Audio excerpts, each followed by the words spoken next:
ये आकाशवाणी रायपुर है। छत्तीसगढ़ी समाचार बुलेटिन के संग धर्मेंद्र दुबे के जय जोहार।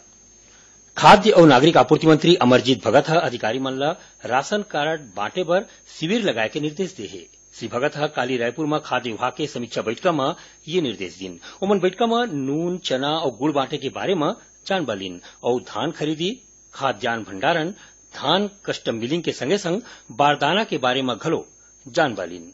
बैठक में अधिकारी मन ला बताइन कि 1 सितंबर ले नवा राशन कार्ड बांटे के काम शुरू हो जाही। बैठक में यह बताया गिस कि एपीएल राशन कार्ड ला बांटे के काम 2 अक्टूबर ले करे जाही। केंद्रीय सड़क परिवहन और राजमार्ग मंत्री नितिन गडकरी घोषणा करे है कि 1 दिसंबर ले जम्मो गाड़ी मन बर फास्टैग जरूरी हो जाही। फास्टैग प्रणाली में टोल प्लाजा में टैक्स के भुगतान पहली ले इलेक्ट्रॉनिक माध्यम ले करे दे जाथे।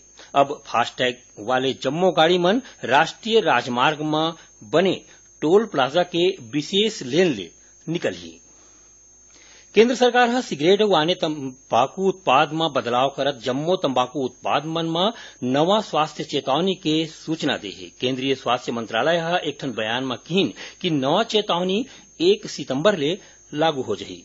नवा पैकेट मन में अब लिखे जाही कि तंबाकू से दर्दनाक मौत होती है।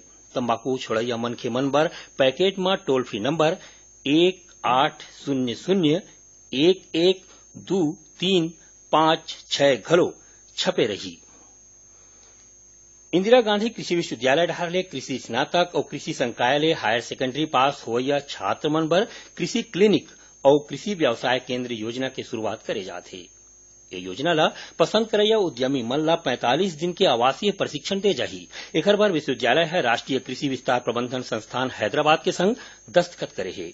ये योजना में प्रशिक्षण ले के बाद उद्यमी मन ला राष्ट्रीय कृषि ग्रामीण विकास बैंक नाबार्ड हर ले 20 लाख रुपया के या समूह में कर्जा लेवैया छात्र मन ला 1 करोड़ रुपया तक के लोन दे जाही। राज्य के सरकारी स्कूल मन के शिक्षा मन में बने ढंग ले सुधार और नवा तरीका ले पढ़ाई बर 2 लाख शिक्षक मन ला प्रशिक्षण दे जाही।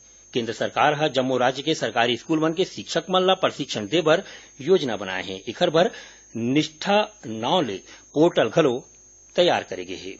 राज्य में पढ़ाई लिखाई बने ढंग ले होए एकर बर शिक्षक अभ्यास और मूल्यांकन में मानक मन के जरूरत है। एक सेती राज्य शैक्षिक अनुसंधान और प्रशिक्षण परिषद एक ठिन आकलन केंद्र बनाए हैं जौन पाठ्यक्रम में सुधार बर जिम्मेदार होही। केंद्रीय मानव संसाधन विकास मंत्रालय ढार ले छत्तीसगढ़ में एक केंद्र के स्थापना और एला चलाए बर 48 करोड़ रुपया के मंजूरी दे गे है। जगदलपुर और नारायणपुर में आज 3 झिन इनामी माओवादी मन आत्मसमर्पण करे है। जगदलपुर में एक जन महिला के संगे संग 2 झिन माओवादी मन आज बस्तर रेंज के पुलिस महानिरीक्षक विवेकानंद सिन्हा और बस्तर के पुलिस अधीक्षक दीपक कुमार झा के आगू आत्मसमर्पण करीन।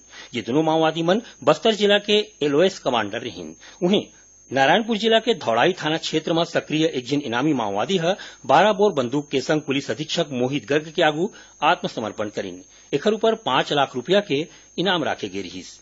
ये माओवादी बयानार एरिया कमेटी के प्रमुख रहीस। ओती बीजापुर जिला में माओवादी मन आज आवापल्ली ले 5 किलोमीटर दूरिया एक जिन गांव के लोगन के हत्या कर दिन।